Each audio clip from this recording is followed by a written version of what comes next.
Kentucky Nursing Association has decided to require nurses to undergo a training that tells them they're all racist, whether they know it or not. And by they are always racist, I mean only the white nurses. Because, of course, when you're teaching things like whitesplaining, that only really applies to one race. And welcome, everybody, to the Andrew Cooperrider Show. Of course, I'm your host, Andrew Cooperrider, and you know it's going to be a good day today because I am wearing my Hell No Sleepy Joe t-shirt, my Hell No Sleepy Joe t-shirt. That tells you that I'm certainly feeling feisty. I've got three stories, as always, for you guys here today. One, Jefferson County Public Schools considers whether or not they're going to follow the law and follow Senate Bill 150. And during the process, we'll look at testimony from two elementary-aged children who are convinced that transgender and pronouns and all that crazy stuff is where they need to be. No doubt the fault of their parents.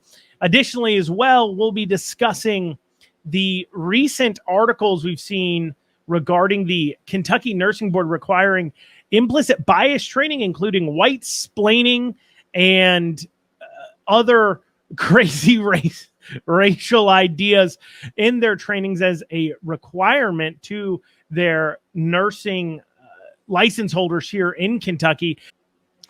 The board that promulgates those regulations was called into a committee hearing. We will share with you a little bit from that committee hearing and what else they had to say. Finally, Andy Beshear celebrates giving millions of our tax dollars to private companies. Just the most recent example of how Andy Beshear hates you and wants to collect up all your money so he can invest it how he sees fit. We have all that and more today here on the Andrew Cooperrider Show.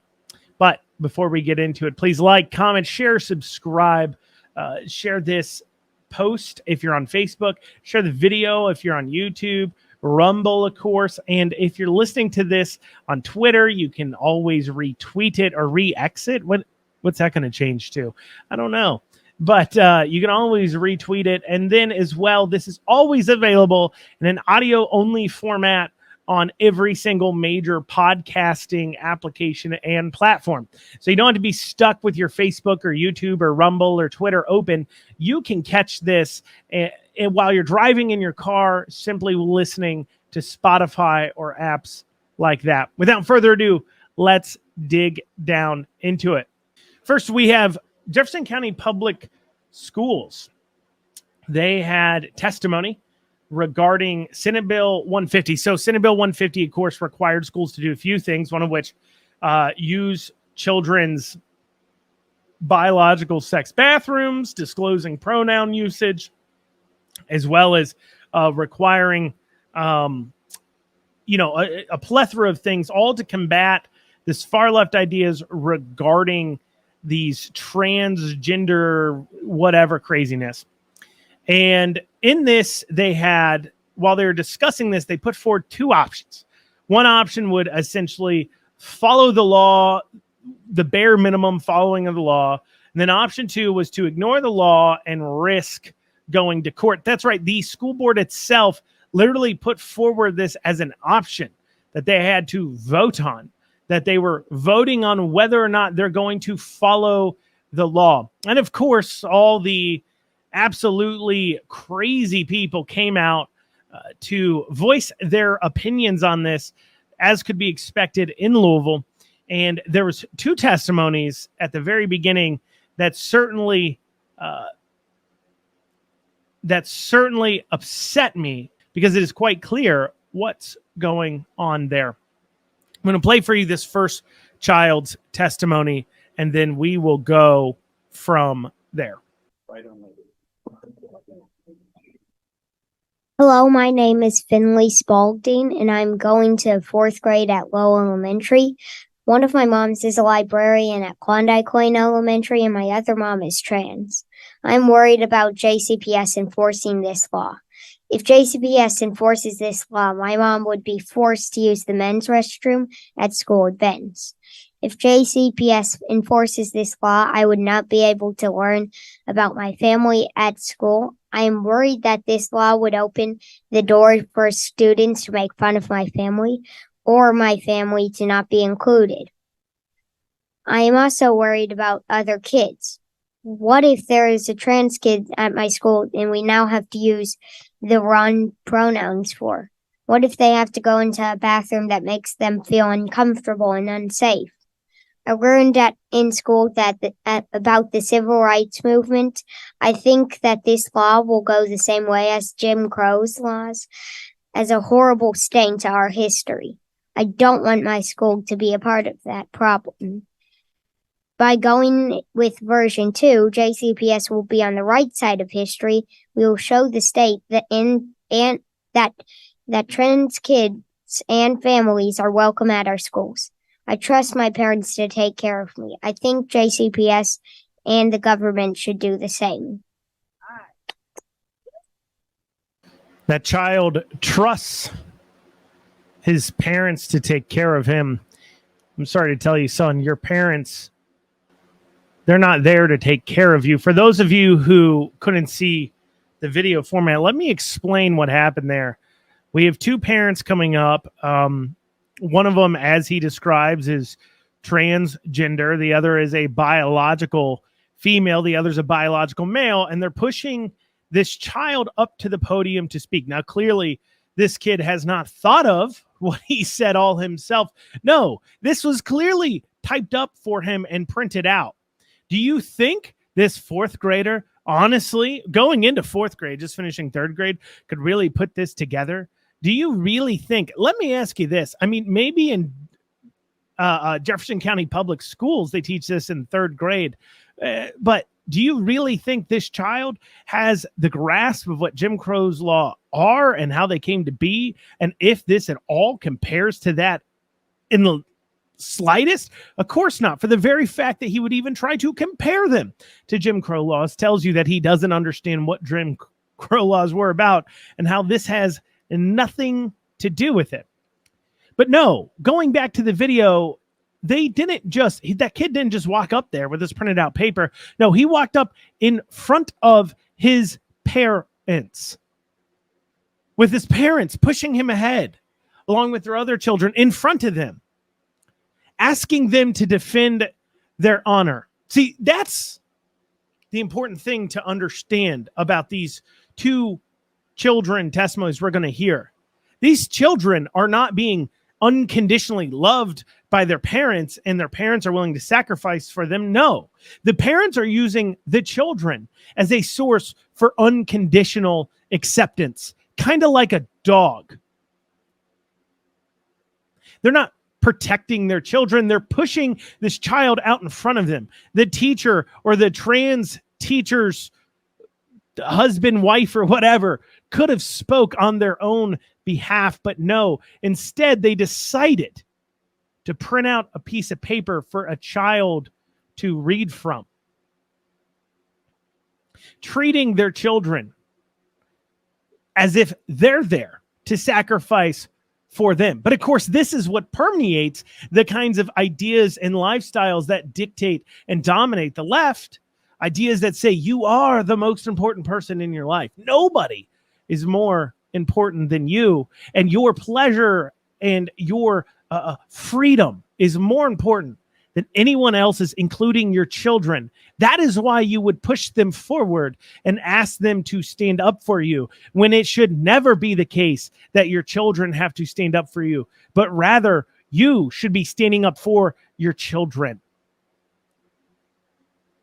On top of that, we have this biological male admitting that at school functions, he enjoys going into the bathrooms with little kids of the other gender. I mean, that's what the kid said. Kid said at school functions, my other mother would be forced to use the men's bathroom because this individual was walking into little kids' bathrooms. It just, you literally can't make this up. It just reinforces every idea people have about your most concern is the bathroom at little kids' functions. Oh, geez, just hold it. But instead, this child demands. This child's not demanding. Let's make that very clear. This child's parent has printed out for their pawn to read. This is disgusting and gross. It's just throwing your children in front of you as if they're a shield. No good parent should ever be willing to sacrifice their children for their own comfort. But of course, what do we expect from this ideology? If not further example of what road that little boy is clearly on, let's take a look at the next speaker. Hi, my name is Justice Chenault. My pronouns are they, them. I will be going into 4th grade at Goldsmith Elementary School. I live in District 3. Today, I would like to talk to you about trans rights, and I think that everyone should have a choice on how to be themselves. And I think I need your help. I want my teachers to respect my pronouns and let me be who I really am. At my school, we have a no bullying rule. SB 150 is bullying by the state. JCPS needs to stand up to the bullies in Frankfurt and say that they will not comply with this hateful rule. Therefore, I'm asking you to choose version 2. Version 1 says maybe, and version 2 says no. This child, once again, same age as the last one, steps up there and announces themselves, announces that they go by they, them pronouns. Now, I'm going to guess that this child is a biological boy. I'm saying I'm guessing that partially because despite the $1 billion that Jefferson County Public Schools spends over a year, they can't seem to get a video function that works where you can clearly see these children and clearly see who's saying what and to be able to figure this out. But this kid is going by they, them pronouns. Do you think this 4th grader is just so woke and alive that it just knows that it needs to go by they, them pronouns? Look at how I have to talk about this child. It, they. It's dehumanizing. How's this child supposed to grow up with self-worth and self-confidence if the only way this child refers to themselves is in dehumanizing ways? On top of that, let's just think about the sheer logistics of trying to teach a class of 4th graders where one of the children insists by going by they, them pronouns. Imagine a fire drill. Hey, have you seen Ronald? No. They are still in there. Oh, is there more than one student still in the building? It doesn't even make sense. At a time where children are just barely beginning to grasp the idea of language to begin with, you want to shove in ideology that teaches them that somebody can go by a plural pronoun? What are you doing? Do you think this child came to that all their own? Do you think this child, I mean, honestly, even you far lefties who watch this program for whatever reason, do you honestly think this child sat down in its room and was like, I feel like a they, them. I am so spirited. I don't feel like a boy or a girl. I don't know what I feel like. So I'm just going to go by they, them. Do you think this child invented they, them in their mind? No, of course not. I guarantee you, this child is subjected to this kind of perversion and indoctrination constantly from their parents that a person can go by plural pronouns. The idea probably never even crossed the child's mind. What's ironic is in a hearing about whether or not they should follow Senate Bill 150, these two children have given us the exact reason why we need to follow Senate Bill 150. Every school should. Because we have kids going into the 4th grade using they, them pronouns. Now, what the board decided to do was to table the discussion on Senate Bill 150, which means we can look forward to them discussing this again next month or next meeting. We look forward to them discussing this again as they have more conversation about whether or not they're going to follow the law. Should be interesting. And I'm sure we'll be subjected to more children standing up and making sure everybody knows that their parent has mentally abused them into believing that they're somehow a different gender than what they are. Kids growing up without facts. It's enough to break your heart. Well, after this, we've seen some stories recently about Kentucky nurses being forced to undergo implicit bias training. This was a story, I believe, broke by the Washington Examiner. This was a story that was broke, and a lot of news outlets have picked it up, so much so that the Joint Committee on Health Services had to have brought this up in their hearing on Tuesday. And I'll share with you a little bit from that hearing and what they had to say. We'll have all that and more after this. Stay with us. Sorry, y'all, for the ad break, but it is how we keep the lights on. And if you want to hear your advertisement on the Andrew Cooperrider Show, check out theandrewshow.com and click on advertisers, and you can see our pricing there. Once again, that's theandrewshow.com, and just click on advertisers, and you can reach out right there. We appreciate all of your support as it helps us keep going and bringing the information we need. Also as well, please like, comment, share, and subscribe. Have a great day. 859 Print, my go-to printer. I've done tens of thousands of dollars worth of business with them across campaigns. I've had them do direct mailers, buy TV ads, online advertising, web advertising, you name it, they can do it if it involves marketing. And I tell you this much, I always seek them out. They offer pricing that's the same or sometimes even lower than big places like Vistaprint while giving you that local feel and attention that you deserve. Check out 859 Print. Tell them Andrew sent you. The Kentucky Nurse Association has come under fire when news surfaced recently that the board has promulgated a regulation in their CE continuing education hours that requires nurses to go through an implicit bias training of some sort. Now, the board does offer an implicit bias training. That's important to understand. There's not a lot of, but there are a few different places where you can receive your state mandated reprogramming your state mandated implicit bias training as a nurse in Kentucky. But the one put out by the board is an option. And the one that the board decided to teach to nursing students includes things like whitesplaining, as well as several slides on how everybody is racist, including one slide that involves the Ku Klux Klan burning a cross. That's right. For some reason in Kentucky, the Kentucky Nursing Association has decided to require nurses to undergo a training that tells them they're all racist, whether they know it or not. And by they are always racist, I mean only the white nurses.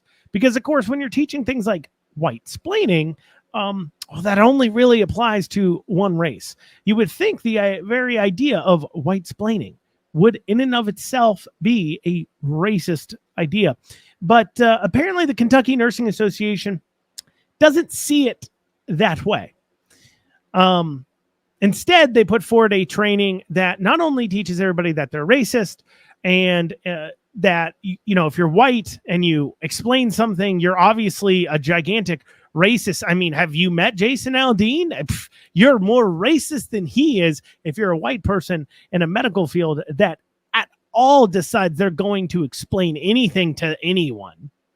On top of that as well, the training also teaches about how bootstrap theory is not true. This idea that you can pull yourself up by the bootstraps and make your way in life is just false. And so now the Kentucky nurses have to undergo these kinds of continuing education credits, or they could face losing their license. And I say could because it became much debate at this hearing over whether or not this was really being required. So we've covered the training. Obviously, things that are very objectionable. Let's hear what the Kentucky Nursing Association had to say about whether or not they actually are requiring it. Because, of course, they're going to try to defend that. Well, we're not going to take away your nursing license, because that's what the article said. The article said that you could face your licensing being removed if you refuse to call yourself a no good, dirty down dog racist if you're a white and a nurse. And the Kentucky Nursing Association says, no, that's not true. Let us explain. Well, let's take a listen to their wonderful explanation. I'm going to have to, once again, apologize. You're going to see in the video, if you're watching the video form, basically a black screen off to the left side and then a computer screen off to the right side. Why? Well, because apparently, once again, despite the sheer amount of money that our government pumps into everything, we can't seem to get an actual camera to work properly when it comes to the Legislative Research Commission. This isn't a one-off thing. If you watch as many hearings as I do, you'll notice it. They literally cannot get a camera to work to save their lives. But let's take a listen. Requirement. And just to clarify, I was present. I took on the role of general counsel during the promulgation of this regulation. No hearing was requested. There were no comments that were shared. And in fact, there were a lot of, I think this one came through also with 320, which has to do the education. And I think there's reference to the implicit bias training also in 320. Just out of disclosure, for the pre-licensure programs. But to be clear, when we received a question from the media about this, the questions were framed in a way that are not accurate.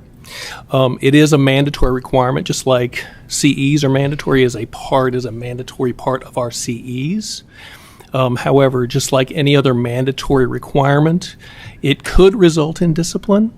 If they just ignore the board saying, hey, do this. Most CE requirements result in a consent decree, which is a civil settlement, and we resolve the vast majority of them that way. Sometimes they go to more further discipline if there's a continued history, say within 5 years, because the consent decrees can be expunged after 5 years. But if they continue to flaunt the regulations about getting continuing education, it could rise to the level of reprimand. But in no way, in most cases, even most allegations that aren't CEs, other allegations, we do not deny nurses licensure.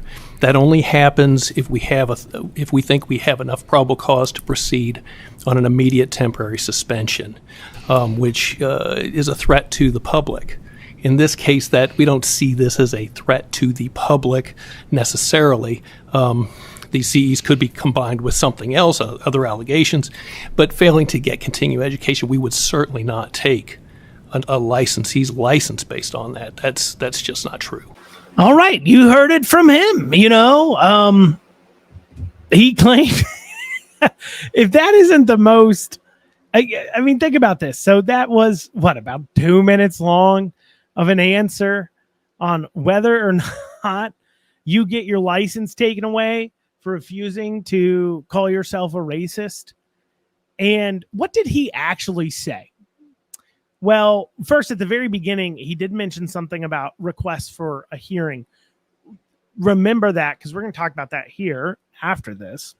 But he says, well, if you just didn't do it for like 5 years, then maybe. You'll get disciplined for not calling yourself a racist. In fact, in different parts of the hearing, they mentioned that they fine them. That could be one way that they take care of it. But yeah, anyways, they're like, hey, maybe we fine you, give you a little bit of discipline. But, we're not going to deny your license unless you do that and maybe something else, and then maybe combine those two things are why you lost your license. Yeah, on their own, neither thing would be why you lost your license. But if you put them both together, sure, that might be why. Or maybe you just ignore us for 5 years and don't take it. And then maybe. But, we hardly ever. And notice that too. I mean, notice that qualification. It's not, no, it is in our regulation that if you fail to succeed in doing one of your continuing education requirements, that you will not lose your license. It isn't until you've hit this many hours, blah, blah, blah. No.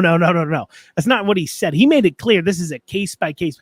Generally speaking, we're not going to take it away. Oh, so you could take it away. Yeah, but we don't. But you could. With a snap of your fingers, you could decide to take it away. Yeah, I mean, maybe. Should a nurse? I mean, you just heard his talking. So imagine you're a nurse and you don't want to take this training. Would you feel comfortable in not taking the training that's not going to lead to your license being removed after hearing what he just said? Of course you wouldn't. I wouldn't be. He clearly was indicating that you will face repercussions if you refuse to take a training that tells you you are a no good, dirty dog, darn, awful, MAGA Republican racist if your skin color is white. Did the committee push back and say, look, I don't like how you're characterizing this? I mean, Senator Meredith did a bit, saying, oh, it could be a black mark on the record. But nobody really hammered this guy. Legislators should have been like, whoa. Hardly ever. A risk, unless you determine it's a risk to public health. Well, I'd hope any continuing education that you're prescribing to nurses are needed. And if they don't receive it, it could be a risk to public health. Are you saying you're mandating our nurses take other trainings that are a risk to public health? But of course, they didn't receive that kind of pushback because this committee clearly doesn't often do their job. And for those of you who wonder where I'm coming to that conclusion, let's go back to the article. In the article, the Kentucky Nursing Association originally says that, well, this regulation was considered and passed by a legislative committee. Now, it's important to understand that this committee before us, it isn't statutory. It's an interim committee, and it doesn't pass things. What it does is on regulations that are being promulgated on the health services, it hears them, it hears about trainings and stuff as it so chooses. If you remember early on in that video, and I told you to remember this, so you better have. I told you to. He'd mentioned that there was no hearing requested, meaning that no legislator asked for them to come in and answer about what was their implicit bias training. So it was presented before this committee that there would be implicit bias training requirements for nurses, and then nobody bothered to ask them what that was. Now, does this committee pass legislation? No. This committee can't exactly vote on whether or not that regulation is okay or not. What they do is it comes before them. They can say, they ask questions about it, and then those questions and the answers they get about the regulation then inform what they will do when they come into session, when they do have the power to do things, because they could make a law. See, our legislators, and this is exactly what I'd be asking them to do, to make a law that states no government body, no licensing body, no body of any kind that is statutorily mandated can require its constituents, its licensees, its people seeking a license to go through a training that teaches them that one race is inherently racist or people are inherently racist, and that another race is inherently somehow downtrodden or should be held to different standards than another race. That's what they should pass, but you're not going to see them pass it. Why? Well, we saw what happened when Matt Lockett tried to get that done a few years ago for the schools to fight CRT. That was shot down and they replaced that with a do-nothing bill.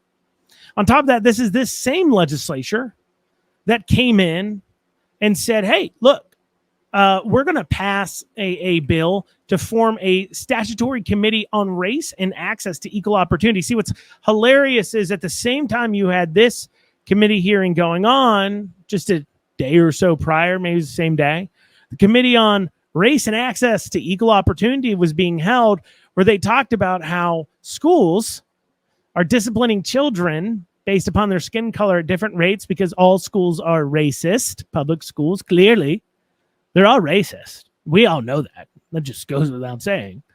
They showed data to show how these minority children being punished at a higher rate, and was talking about, therefore, how should we treat these minority children differently in our public schools? Something that is just frankly ridiculous. They're not late to school because they're a minority child. They're not late to school because they're black or Hispanic. They're late to school for a variety of reasons. Could be they have a single parent that's working, so on and so forth. That's what needs to be addressed. Bringing up their skin color into kids being late to school is ridiculous and useless.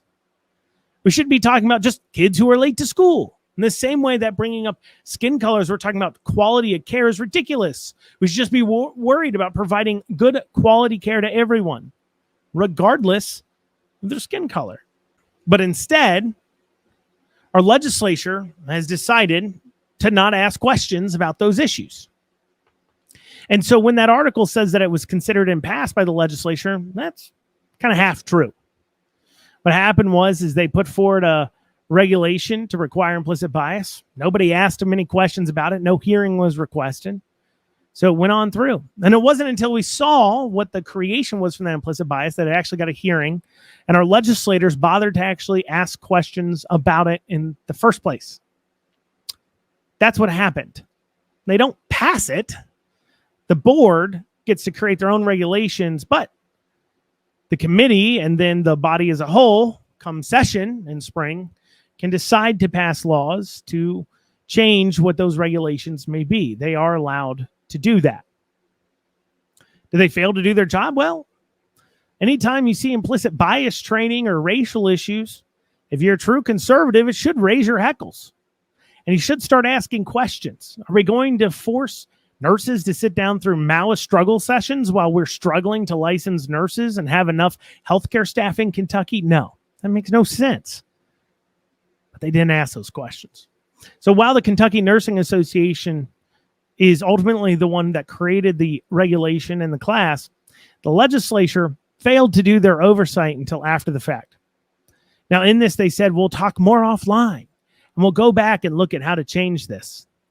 Actually, in fact, they said that they'll tweak it. Tweaking isn't acceptable. This should be an outright repeal of teaching of these crazy far-left ideas, like everybody who's white is racist, and everybody who's not white has been subjugated to racism, and that's why they're not farther ahead. Ideas that involve soft bigotry of low expectation, those should just be removed completely. Well, coming up, Beshear is celebrating handing out millions of our dollars to more private companies.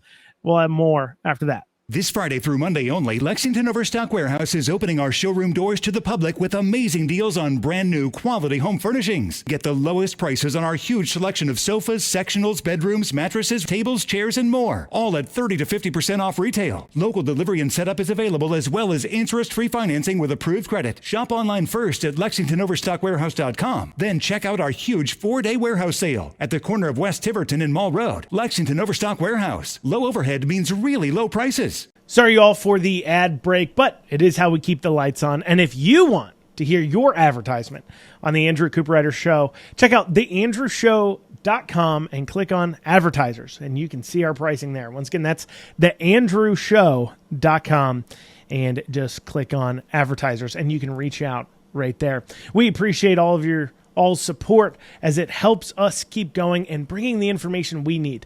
Also, as well, please like, comment, share, and subscribe. Have a great day. All right, Andy Beshear celebrates giving $1 million, specifically specifically $1,072,404 in grants from the state budget. So that's from the state. Okay, so that's yours and I direct tax dollars. That's yours and I's direct tax dollars.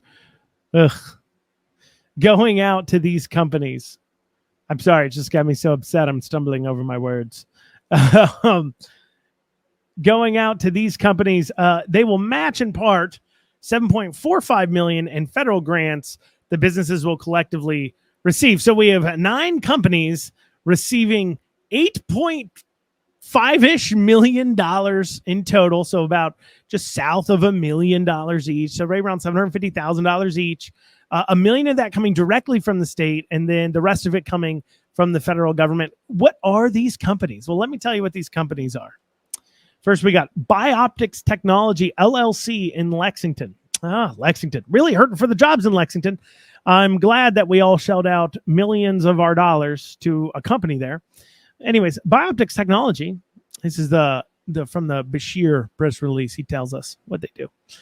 The Bioptics Technology is developing a revolutionary non-contact optical brain imager for non-invasive imaging of cerebral blood flow and resting state functional connectivity across distinct regions of the brain in small animals. No, not humans, small animals. Huh. Well, hopefully it leads to humans. Anyways, the global small animal imaging market size is estimated to reach $3.5 billion by 2029, driven by growing demand and adoption of preclinical, multimodal, and optical imaging systems. Okay, so Bioptics Technology, LLC, that's a company that does, looks like brain imaging and blood flow for animals. Next is Faraday Systems. They work in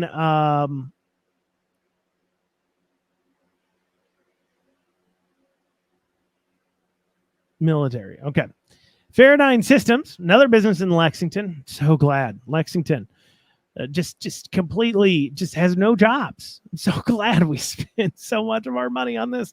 Faraday Systems, in partnership with Gotenna, seeks to develop a device to serve as a team awareness kit / tactical assault kit meshed networked node.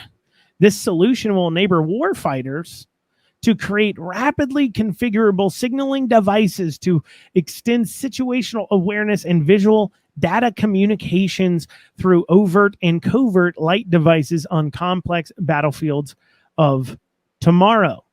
So, military company. Dergren Therapeutics, LLC. It's an early stage Kentucky business formed to translate academic research performed at the University of Louisville into commercially successful drug that saves lives and reduces healthcare costs. Acute respiratory distress syndrome is a rapidly developing, life-threatening lung disease occurring in 200,000 to 250,000 patients in the United States each year, with an average cost of $70,000 per patient and 30 to 40% mortality rate. There are no drugs currently approved that alter the severity or mortality of this disease. So that's in Louisville, place where we are once again hurting for jobs, clearly. And they are a medical company that is coming in to, I guess they're co-opting research we already paid for. We already paid for the research at University of Louisville, a taxpayer-funded entity, and now they're getting millions more dollars, and I'm sure that this is a non-profit company, of course. I assume. It's not. DesiCorp Inc., Louisville. DesiCorp is working to help advance biomanufacturing plants so that in the event of mass contamination cells or large-scale cell death, the cell lines or other bioprocesses can be quickly restored to an operational system. DesiCorp's freeze-dried cell line will help prevent costly downtime within plants and labs to recultivate or completely regrow their cell lines. So that's another medical manufacturing type group. Once again in Louisville. Here's another one in Louisville. That's later on in the thing. Fetal Life LLC, Louisville. Fetal Life is creating a MyFetaltronic system for telehealth and usability in at-home setting for expectant mothers. The system monitors contractions and fetal heartbeat while the platform provides online medical services and resources. It's funny. See, Democrats deciding to spend our money on children in the womb. I thought they... Wasn't it Democrat congressperson? Oh, yeah, that's right. It was. That said fetal heartbeats are made up and they're a conspiracy. Well, apparently, based on the federal government and our state government, the actions don't follow up the words. Apparently, they don't think it's actually made up. Hexalayer LLC. Hexalayer LLC is focused on the development and commercialization of next-generation high-performance lithium-ion battery technology. The company's next project incorporates a powder for the roll anode manufacturing process. Hexalayer's solution for powerful batteries will have significant worldwide impacts on the energy density of current and emerging Li-ion batteries in both consumer and military markets. So obviously, with us bringing in all these electronic vehicles, we better make sure we got the battery manufacturing going on. Now, the only reason why I'm going through all these is because I want you to know what you spent your money on. Well, what Beshear spent your money on. Pascal Tags Incorporated. Pascal Tags is focused on continued development and optimization of their chipless inventory tag system. The technology uses a resonator to enable a magnetic field to be created in the environment of radio frequency waves. The tags offer a radio frequency identification functionality with an extremely cost-effective tag. The tags may have unique applications of being durable, as the tags can be directly printed and embedded into a product to act as a universal serial number for the life of a product. Oh, well, that's nice. Yeah, let's just put IR tracking tags into every single item we buy. That's what that company does. Also in Louisville. Most of these are in Louisville. I think all of these are in Louisville or Lexington, which I know that is really the places that need millions of dollars of investment. I mean, if we're going to steal money from you, we might as well give it to the places that, need it. It's just so ridiculous, the things we... What do you think the chances are these companies succeed? I mean, remember, this is from the same governor that said App Harvest was going to be Kentucky's next Toyota like a year ago or 2 years ago. And now App Harvest is filing bankruptcy and is being evicted out of 2 of their factories and has taken over $50 million from the taxpayer and is not going to pay it back. We continue to point out what other companies Beshear thought was really great stuff here. PCC Hydrogen Inc. PCC Hydrogen, or PCCH2, has developed a patented process to produce net negative CO2 green hydrogen by reforming ethanol fuel. The company will develop applications for the hydrogen produced through its novel production process. PCCH2 has identified battery electric vehicle BEV recharging stations as an attractive application for PCCH2's hydrogen product. Given the dynamic growth of BEVs, there is an urgent need to expand the number of level 3 fast charging resources for Kentucky drivers. PCCH2 net negative CO2 green hydrogen, when coupled with a fuel cell, can cost effectively deliver environmentally friendly level 3 charging power to prospective customers. Since those chargers are independent of the grid, deployment can be accelerated. Of course, this is just atypical BS. I mean, it's more millions of dollars we're giving to companies in order to help support other companies we've already given we gave $500 million to Ford's battery plant out of our state tax money. $500 million in cash, straight cash. Well, to battery plants, $410 million to Ford in straight cash, just cash. And now we've got to give millions more to all these other companies because the technology isn't there. And so we have to spend more of our money to continue to invest in companies that we will not see the payout. Are you getting richer? Am I getting richer? Do you now own a chunk of these companies because you've given them millions of dollars? Of course not. You will never make anything off these companies. But that doesn't stop them from giving them to them. It'll never stop them. All right. One more. The Corpse. Locating from California. The Corpse. Or CORS. TRL-7. Acclimated technology system combats heat stress and heat illness by providing smart active cooling to the user, coupled with hydration that is compatible with donned gear configurations. This enables the user to train harder, perform better, and fight longer. Acclimate's dual-use technology is at the forefront of the human capital sustainment and human performance enhancement revolution for troop and athlete endurance training, meeting both Department of Defense and commercial sector needs. So it's like they're literally bringing in several military companies and battery manufacturing, everything that the government loves right now. Military spending because of, Ukraine, everything else, military spending and electric vehicle batteries, carbon emissions. I mean, if it's got to do with those two categories, you do it. I'm going to create some boondoggle company that doesn't do anything to collect up on these millions of dollars of our money we're just handing out to people to do. Probably fail at doing God knows what. Anyways, all right, guys, you guys have a great rest of your day. We'll see you back here tomorrow. Thank you all so much. We'll see you.